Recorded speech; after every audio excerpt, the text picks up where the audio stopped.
Electric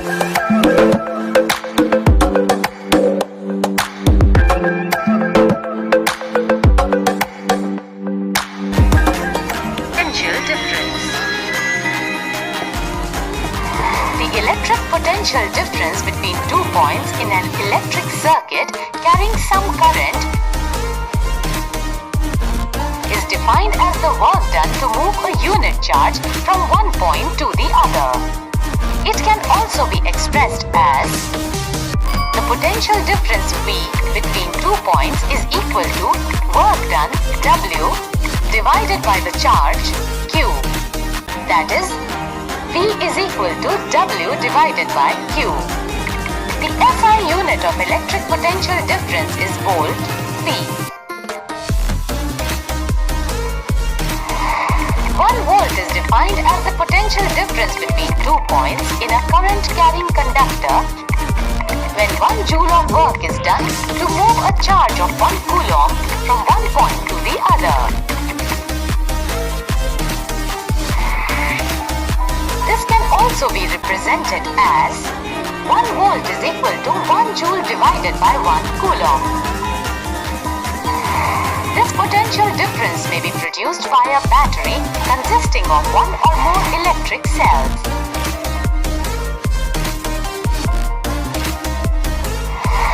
The chemical reaction within a cell generates potential difference across the terminals of the cell, even when no current is drawn from it.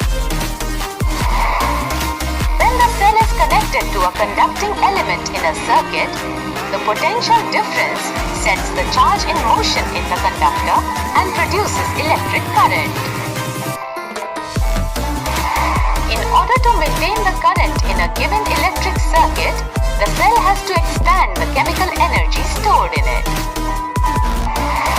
The potential difference is measured by means of an instrument called the voltmeter. The voltmeter is always connected in parallel across the points between which the potential difference is to be measured.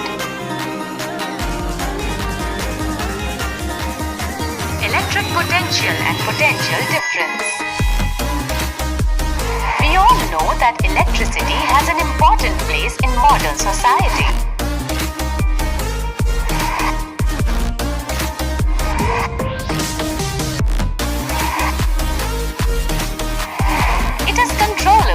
And convenient form of energy used for limitless industrial and residential applications. But what constitutes electricity? It is the flow of charge through a conductor, and the electric current is expressed by the amount of charge flowing through a particular area in unit time. Now do you know what makes the electric charge to flow? Well, charges do not flow by themselves. Just as the water in a perfectly horizontal tube does not flow, charge in a copper wire or any other conductor does not flow itself. When one end of the tube is connected to a water tank kept at a higher level, such that there is a pressure difference between the two ends of the tube, only then the water flows in the tube.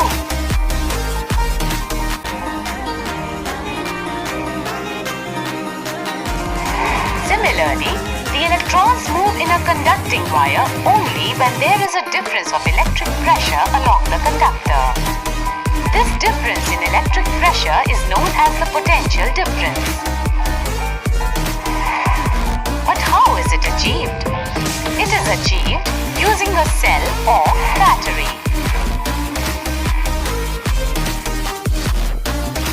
Ohm's Law Part 1.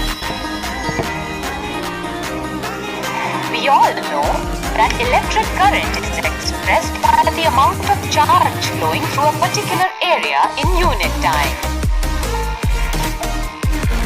And these charges move only when there is a potential difference along the conductor. What are the potential difference and electric current two independent quantities?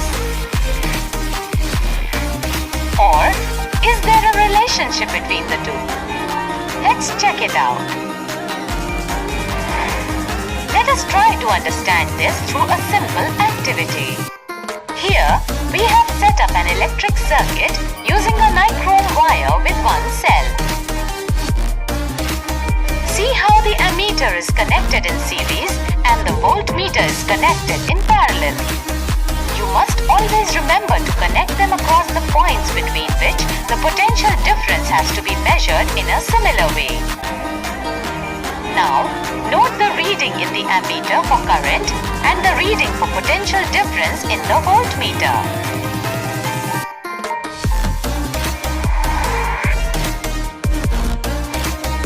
Let us now add another cell to the circuit and note the readings of the ammeter and the voltmeter.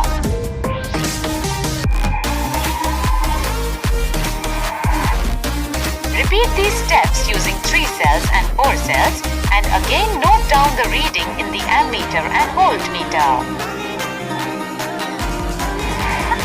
Let us calculate the ratio of potential difference to the current in each case.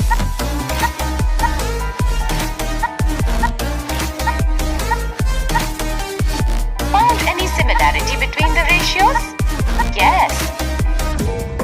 The V by I ratio has approximately the same value in every case. Let us now plot the graph with these readings of current and potential difference. Observe the graph. Wow, the VI graph is a straight line. Ohm's law part 2. In 1827, a German, George Simon Ohm, found out the relationship between the current flowing in a metallic wire and the potential difference across its terminals.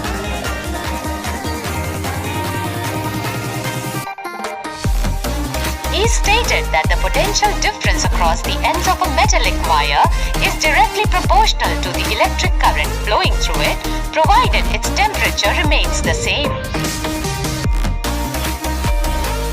This finding of Ohm is called the Ohm's law. This means V is directly proportional to I. Or V by I is equal to a constant, which is equal to R. Or V is equal to I, R. Here, R is a constant for the given metallic wire at a given temperature and resistance. In fact, the resistance is the property of the conductor to resist the flow of charges through it. Its SI unit is ohm, which is represented by a Greek letter as shown here. So, according to the Ohm's law, R is equal to V by I. In other words, if the potential difference across the two ends of a conductor is 1 volt and the current through it is 1 ampere, then the resistance R of the conductor is 1 ohm. That is, 1 ohm is equal to 1 volt upon 1 ampere. Heating effect of electric current. Let me touch this glowing bulb. Ouch! What about this iron or tandoor? Oh, these are hot too. Now look at these appliances. Can you tell why these electrical appliances get heated?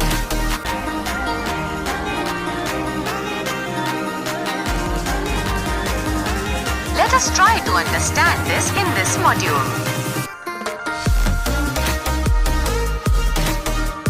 We know that a cell or battery is a source of energy. The chemical reaction within the cell generates a potential difference between its two terminals. This sets the electrons in motion to flow the current through the resistor connected to the battery. The motion of the electrons is not smooth on account of the resistance they face due to their collision. To overcome this resistance, some work is done. Also, to maintain the current, the source has to keep expending its energy. But where does this energy go? A part of this energy is consumed into useful work, and the rest of the source energy may be expended as heat that raises the temperature of the gadget. This is the reason why an electric fan becomes warm when used continuously for a long time.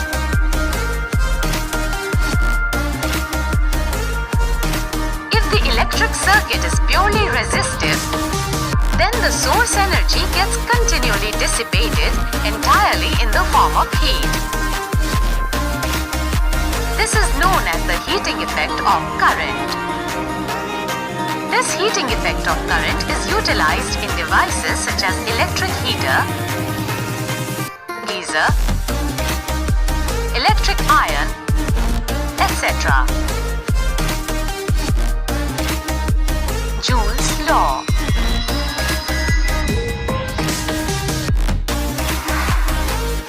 Let us now calculate the work done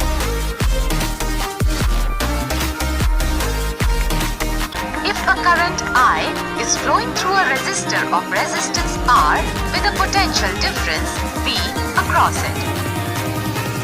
Here, Q is the charge that flows across it in time t. Then, the work done in moving the charge Q through a potential difference V is VQ.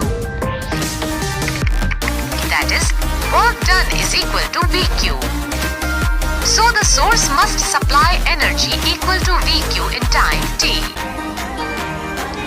The power input to the circuit by the source is thus given by P is equal to W upon T, which is further equal to VQ upon T, or V into I. Therefore, the energy supplied to the circuit by the source in time t is given as E is equal to P into T, or E is equal to V into I into T. But what happens to this energy? This energy gets dissipated in the resistor as heat. Thus, for a steady current I, the amount of heat H produced in time t is H is equal to V into I into T. Also, we know that according to Ohm's law, V is equal to I into R, so H is equal to I square R T. This relation, known as Joule's law of heating, was given by James Prescott Joule in 1841. Application of Joule's law. The Joule's law of heating gives the following relations for the heat produced in the resistor. The heat produced is directly proportional to the square of current for a given resistance, the resistance for a given current, and the time for which the current flows through the resistor. Though in many cases, the heating effect of current is undesirable since it converts the useful electrical energy into heat. It has many useful practical applications.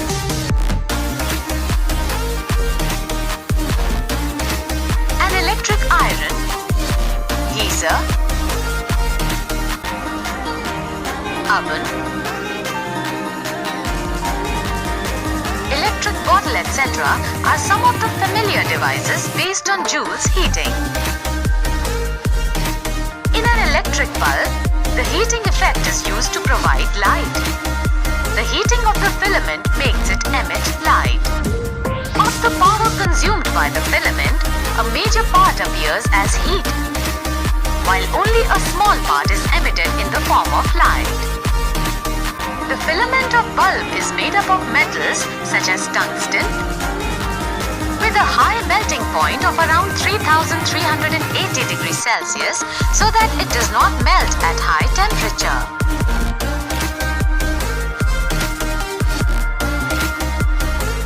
An electric fuse used in electric circuits as a safety device is yet another important application of Joule's heating. If a current larger than the specified value flows through the circuit, the temperature of the fuse wire increases, thus melting it and breaking the circuit.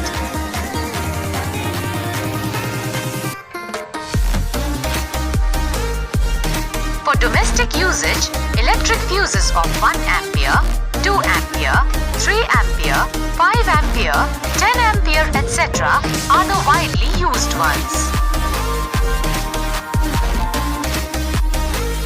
Factors on which the resistance of a conductor depends. We observe that the resistance of the conductor depends on its length, its area of cross-section, and the nature of its material. Precise measurements have shown that the resistance of a uniform metallic conductor is directly proportional to its length, or L, and inversely proportional to the area of cross-section, or A. R is directly proportional to L. R is inversely proportional to A. Combining the above equations, we get resistance is directly proportional to length upon area. Resistance is equal to rho length upon area, where rho is a constant of proportionality and is called the electrical resistivity of the material of the conductor.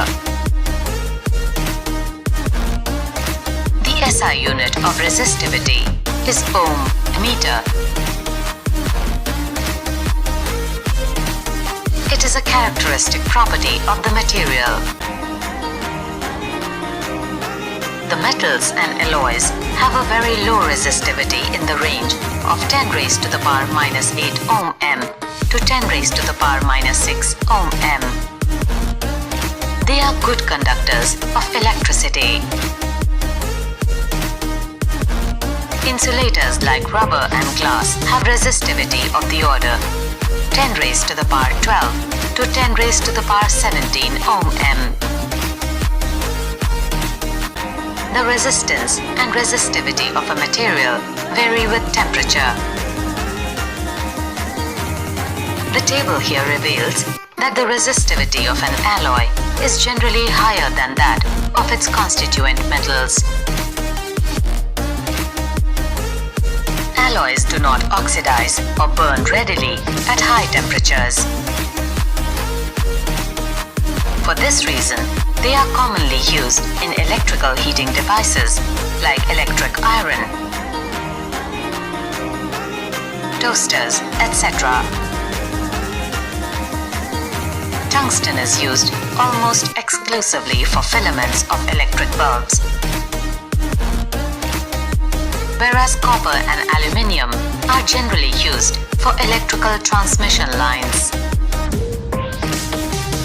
Resistors in parallel.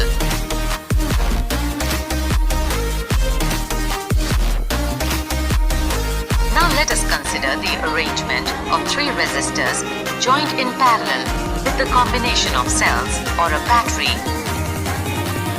as shown. It is observed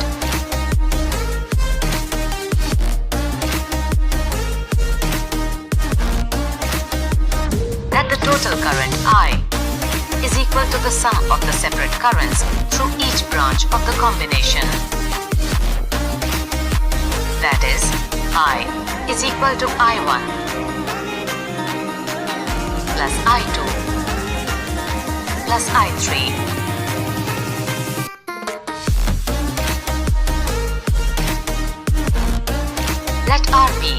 the equivalent resistance of the parallel combination of resistors. By applying Ohm's law to the parallel combination of resistors, we have I is equal to V upon RB. On applying Ohm's law to each resistor, we have I1 is equal to V upon R1. I2 is equal to V upon R2. And I3 is equal to V upon R3. From the previous equations, we have I is equal to I1 plus I2 plus I3. V upon RB is equal to V upon R1 plus V upon R2 plus V upon R3. Or 1 upon RB is equal to 1 upon R1 plus 1 upon R2 plus 1 upon R3.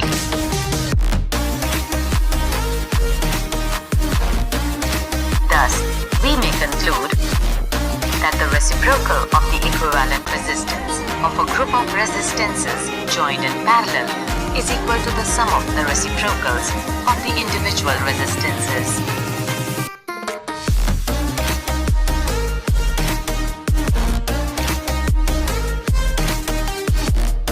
Numerical problem.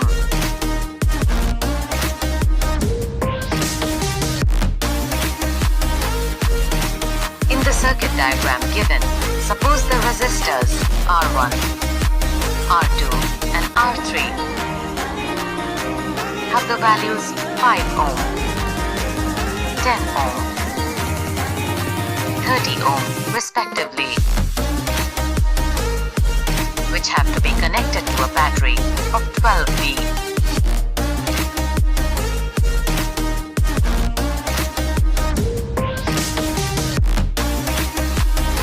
Calculate A. the current through each resistor, B. the total current in the circuit, and C. the total circuit resistance. Let us try to solve this question. R1 is equal to 5 ohm, R2 is equal to 10 ohm, and R3 is equal to 30 ohm.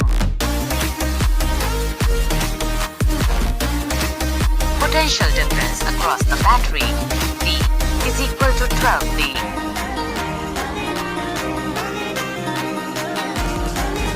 This is also the potential difference across each of the individual resistor.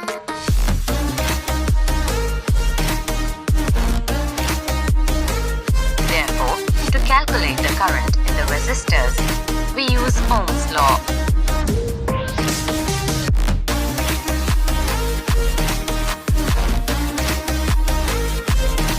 The current I1 through R1 is equal to V upon R1. I1 is equal to 12V upon 5 ohm is equal to 2.5 ampere.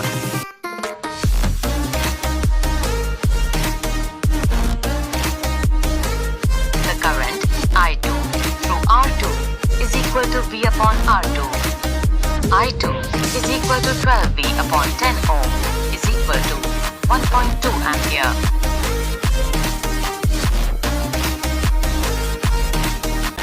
The current I3 through R3 is equal to V upon R3. I3 is equal to 12V upon 30 ohm is equal to 0.4 ampere.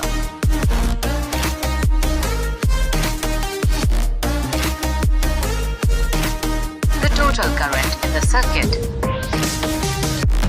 I is equal to I1 plus I2 plus I3 is equal to 2.4 plus 1.2 plus 0.4 ampere is equal to 4 ampere.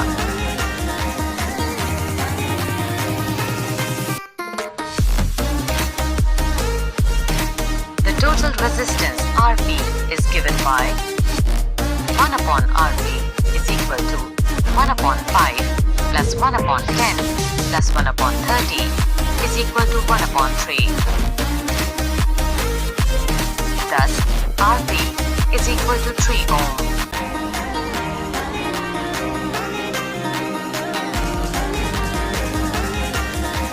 Resistance in series, part 1. In this module, let us learn about resistances in series. What happens to the value of current when a number of resistors are connected in series in a circuit? What would be their equivalent resistance? Let us try to understand using this circuit. From the circuit, you will observe that the potential difference V is equal to the sum of potential differences V1, V2 and V3. That is, the total potential difference across a combination of resistors in series is equal to the sum of potential difference across the individual resistors. That is, V is equal to V1 plus V2 plus V3. Let us label it as equation 1. In the electric circuit shown, let I be the current through the circuit. The current through each resistor is also I. It is possible to replace the 3 resistors joined in series by an equivalent single resistor of resistance R, such that the potential difference V across it and the current I through the circuit remains the same. Applying the Ohm's law to the entire circuit, we have V is equal to IR. On applying Ohm's law to the 3 resistors separately, we further have V1 is equal to IR1, V2 is equal to IR2 and V3 is equal to IR3. From equation 1, we find that IR is equal to IR1 plus IR2 plus IR3, or RS is equal to R1 plus R2 plus R3. We can conclude that when several resistors are joined in series, the resistance of the combination RS equals the sum of their individual resistances R1, R2, R3 and is thus greater than any individual resistance.